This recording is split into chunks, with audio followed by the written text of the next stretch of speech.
ہاں بانی، ٹھیک ہے، علامہ محمد اقبال،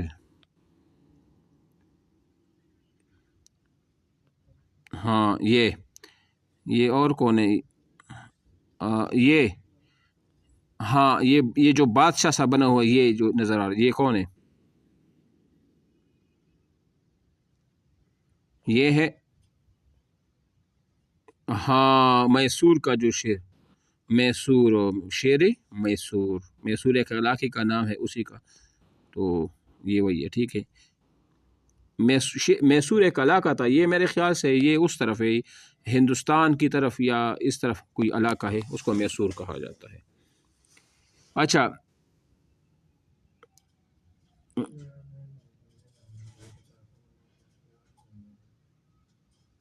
ہاں یہ بھی ٹیپو سلطان کا ایک قول ہے نا۔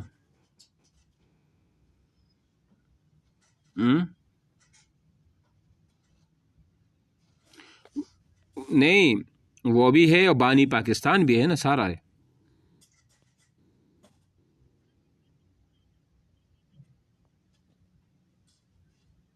اچھا ہاں ٹھیک ہے، ہاں یہ بھی صحیح، ہاں یہ بھی ٹھیک ہے۔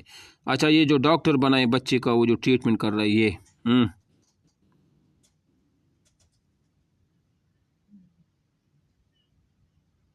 اور کہتے ہیں کہ صحت کے لیے صفائی بہت ہو ضروری ہے، یہ یا ان کے متعلق ہے، ٹھیک ہے۔ اچھا جی سبق نمبر 14 پہ آ جائے، جب ہر چیز سونے کی بن گئی، جب ہر چیز سونے کی وہ بن گئی، تلفظ سیکھے۔ یہ لکھا کیا ہے تلفظ؟ مجھے نظر صحیح نہیں، یہ کیا لکھا ہے؟ نہیں ہاں شے اچھا صاف نہیں، بہرحال جو بھی ہے نا دیکھتے ہیں۔ اس کے بعد محل ہے، پھر اس کے بعد تا یہ کیا لکھا ہے تیسرے نمبر؟ خانہ، اچھا خانہ ہے، پھر اچھا سنہری ہے، خانہ ہے، یہ اجنبی ہے یا غیبی ہے؟ اور یہ اجنبی، شہزادی، لالچ، لطف اور گوش پوست۔ اچھا ٹھیک ہے۔ اچھا یہ کہتے ہیں کہ یونان ایک بادشاہ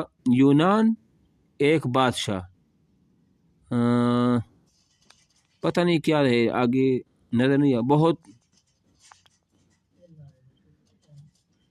اچھا بہت بیمار تھا، اور سونے کا وہ دیوانہ تھا۔ اچھا اسے دن رات ایک ہی فکر تھی کہ زیادہ سے زیادہ سونا جمع کیا جائے، صبح سویرے علاج کی دیکھا۔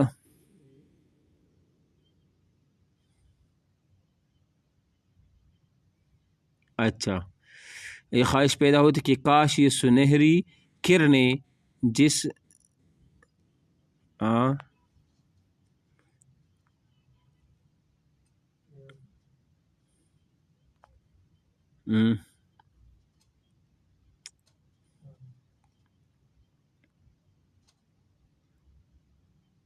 ٹھیک ہے ہاں پڑھو۔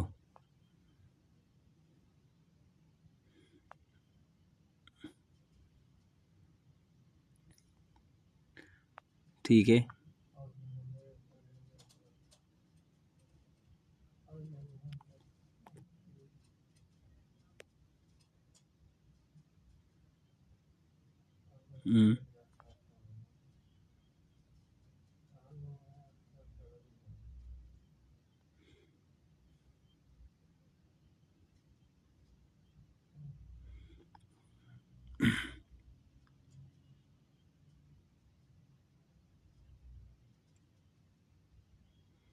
ٹھیک ہے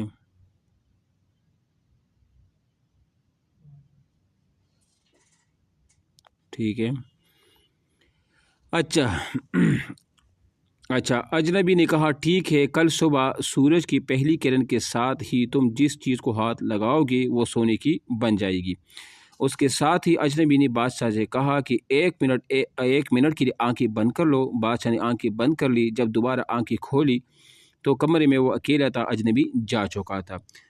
دوسرے دن بادشاہ کی آنکھ صبح سویرے ہی کھل گئی، وہ بہت خوش تھا۔ جو ہی سورج طلوع ہوا، سورج کی سنہری کرنیں اندر آئی، بادشاہ حیران رہ گیا۔ جس چیز کو ہاتھ لگا وہ واقعی سونے کی بن جاتی۔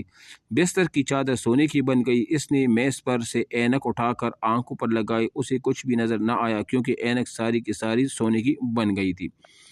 ناشتے کا وقت ہو گیا تو میز پر طرح طرح کی لذیذ کھانے موجود تھے۔ بادشاہ ابھی بیٹھا ہی تھا کہ اتنے میں ننھی شہزادی ہاتھ میں سنہرے رنگ کا گلاب کا پھول لے آئی۔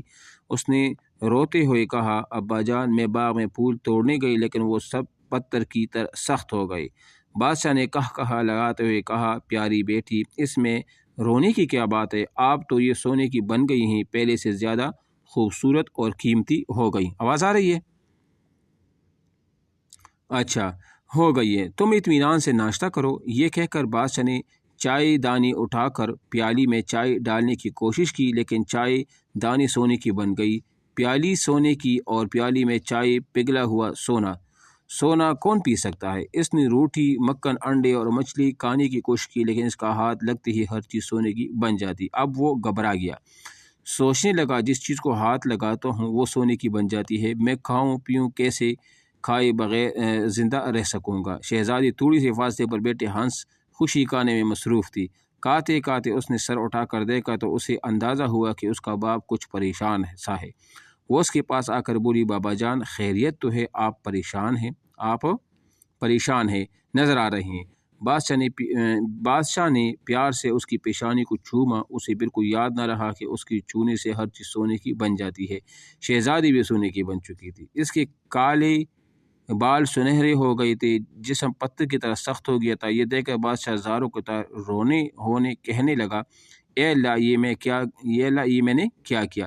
کاش میری شہزادی دوبارہ زندہ ہو جائے۔ اچانک وہی کل والا اجنبی نمودار ہوا اور مسکرا کر کہنے لگا، کہو کیا حال ہے؟ اب تو خوش ہو اور وہ سونا ہو جائے گا تمہارے پاس۔ بادشاہ کہنے لگے، میری بچی، میری شہزادی مجھ سے جدا ہو گئی، میں کچھ کھا نہیں سکتا، کچھ پی نہیں سکتا، ایسے سونے کو میں کیا کروں؟